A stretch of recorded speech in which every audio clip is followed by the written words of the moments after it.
Bonjour à toutes et à tous les élèves de Management en Développement d'Affaires à l'international, c'est Stéphane Sotoni. Aujourd'hui on va se retrouver afin que je vous aide à constituer une vidéo sur votre profil LinkedIn, ceci dans l'objectif de vous aider à décrocher une alternance. Alors, ce ne sera peut-être pas magique, mais le petit coup de pouce que ça va vous apporter ne peut pas faire de mal. Alors tout d'abord, ce que vous allez devoir créer, c'est un scénario, c'est-à-dire un petit texte que vous allez rédiger et qui va vous présenter de manière sommaire, succincte, mais efficace.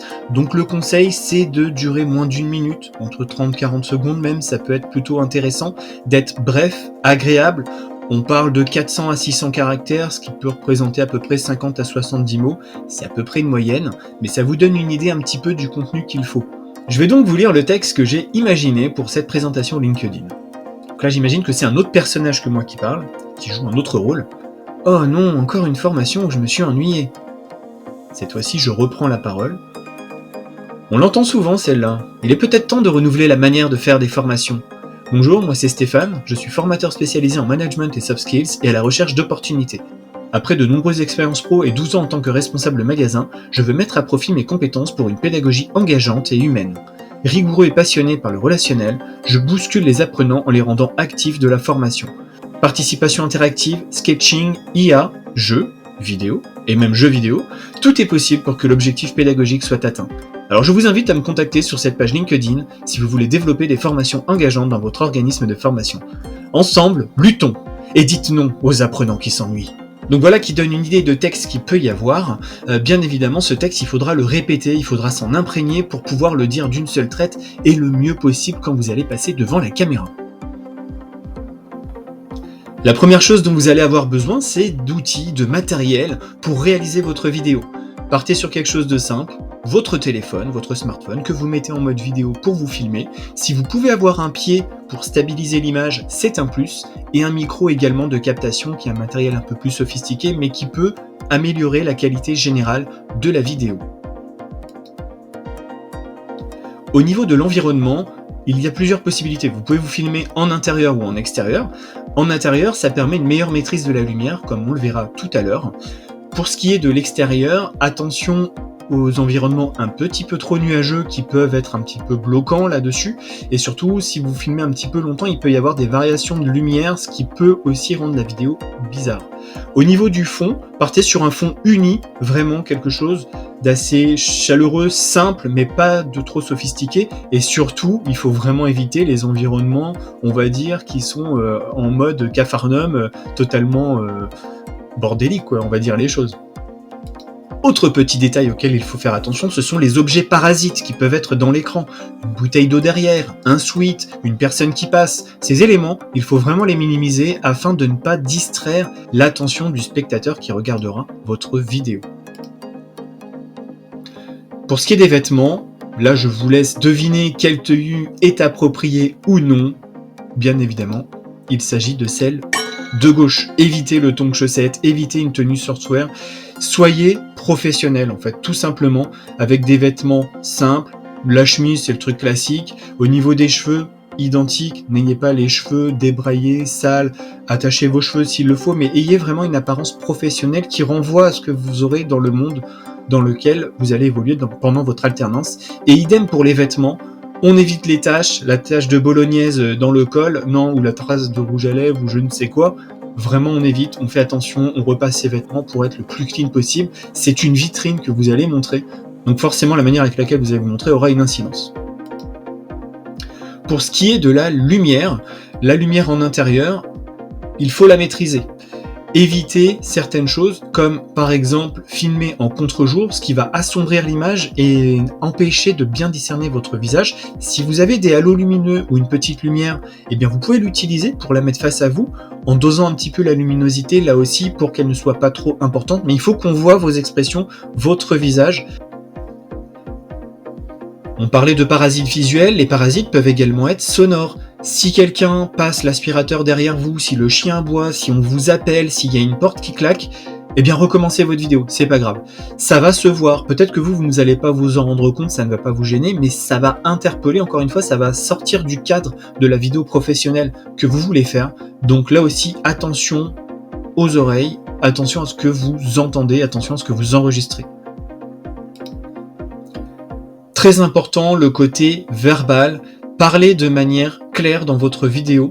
Ayez une voix un peu haute mais mesurée. Ne parlez pas trop lentement. Et pareil, ne parlez pas non plus trop rapidement, sinon on va pas bien comprendre ce que vous allez vous dire.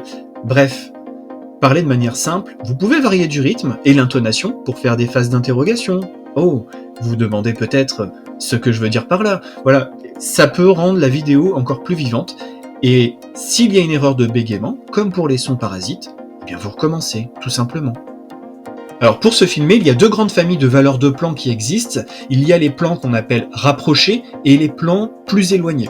Nous, on va utiliser le plan rapproché, c'est-à-dire celui-ci, qui va permettre de mettre le focus sur les expressions, sur le côté humain, sur les émotions, contrairement à un plan plus éloigné qui là va plus servir à placer un élément dans le décor ou vous montrer un rapport d'échelle. Donc bien sûr, la bonne réponse, ce sont les plans rapprochés.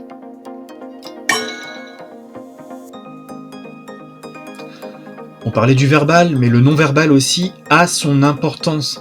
La position que vous allez avoir va être aussi importante. Vous pouvez tout à fait être debout, dans ce cas-là, essayez de bien vous cadrer, comme je vous ai dit, de manière rapprochée, en visant à peu près en dessous du buste, ou être assis. Ça dépendra aussi du trépied que vous avez. Le sourire également est très important parce qu'il va influer bien évidemment sur le non-verbal, parce qu'on voit le sourire, mais ça peut aussi s'entendre. Donc le verbal va aussi être influencé par votre sourire. On sentira que vous êtes quelqu'un de positif, de lumineux si vous parlez en souriant. Et un sourire, c'est aussi communicatif. La personne qui va voir la vidéo peut avoir un sourire en vous voyant sourire. Pensez-y. Le regard, il faut lever la tête, ne pas avoir de regard fuyant, ne tournez pas la tête. Concentrez-vous sur l'objectif de la caméra, du téléphone, de la webcam, bref, du support sur lequel vous allez vous filmer. Et enfin les mains. Ne faites pas trop de gros mouvements, vous pouvez utiliser vos mains pour vous donner de la consistance et un petit peu travailler visuellement votre image, mais n'en faites pas des tonnes, il n'y a rien de pire qu'une gesticulation. Là aussi, ça va distraire un petit peu l'attention du spectateur. Et maintenant, je vais vous montrer le résultat de ce que j'ai filmé. Ah non, encore une formation où je me suis ennuyé. On l'entend souvent celle-là. Il est peut-être temps de renouveler la manière de faire des formations.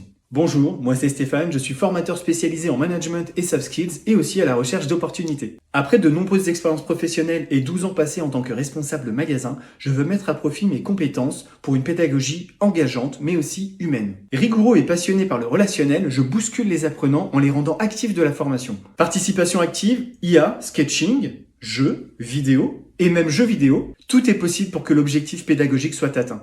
Alors à présent, je vous invite à me contacter sur cette page LinkedIn si vous aussi vous voulez des formations engageantes pour votre organisme de formation.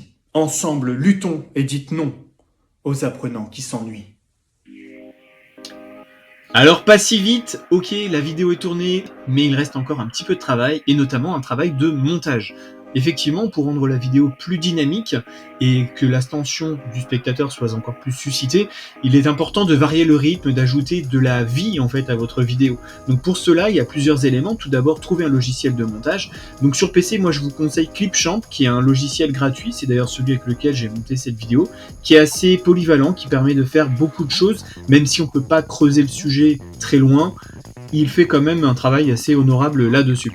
Si vous préférez monter sur téléphone, il y a l'application Power Director qui permet aussi de monter, d'ajouter des vidéos, de couper. Alors moi je ne l'ai pas encore utilisé, je suis plus familier avec le PC, mais pourquoi pas si c'est un élément avec lequel vous êtes plus à l'aise.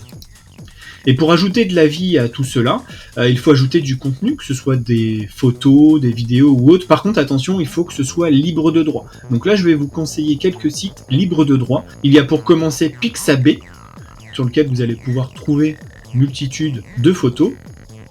FreePic, qui lui permettra d'avoir des vidéos de bonne qualité, voire même en 4K pour illustrer vos propos.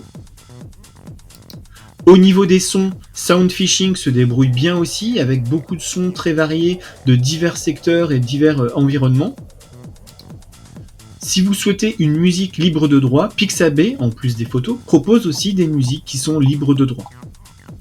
Et pour terminer, pour que votre vidéo soit encore plus engageante et plus séduisante, vous pouvez passer à la moulinette intelligence artificielle, notamment avec le site Submagic, qui va retravailler votre vidéo avec, comme vous le voyez, des sous-titres et un petit peu plus de dynamisme, ce qui pourra vraiment parfaire la vidéo dans ses moindres détails.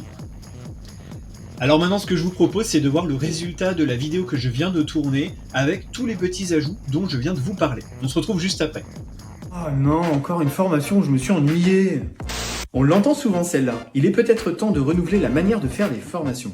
Bonjour, moi c'est Stéphane, je suis formateur spécialisé en management et soft skills et aussi à la recherche d'opportunités. Après de nombreuses expériences professionnelles et 12 ans passés en tant que responsable magasin, je veux mettre à profit mes compétences pour une pédagogie engageante mais aussi humaine. Rigoureux et passionné par le relationnel, je bouscule les apprenants en les rendant actifs de la formation. Participation active, IA, sketching, jeux, vidéo et même jeux vidéo, tout est possible pour que l'objectif pédagogique soit atteint. Alors à présent, je vous invite à me contacter sur cette page LinkedIn si vous aussi vous voulez des formations engageantes pour votre organisme de formation. Ensemble, luttons et dites non aux apprenants qui s'ennuient.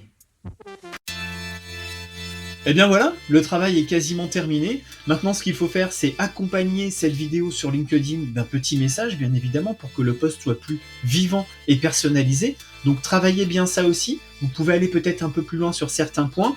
N'hésitez pas aussi alors à utiliser avec parcimonie l'intelligence artificielle qui va vous permettre de reformuler certaines phrases, peut-être de rendre certaines choses un peu plus professionnelles et d'ajouter des petits éléments un petit peu plus vivants comme des emojis par exemple. Donc maintenant, il ne me reste plus qu'à vous dire bon courage.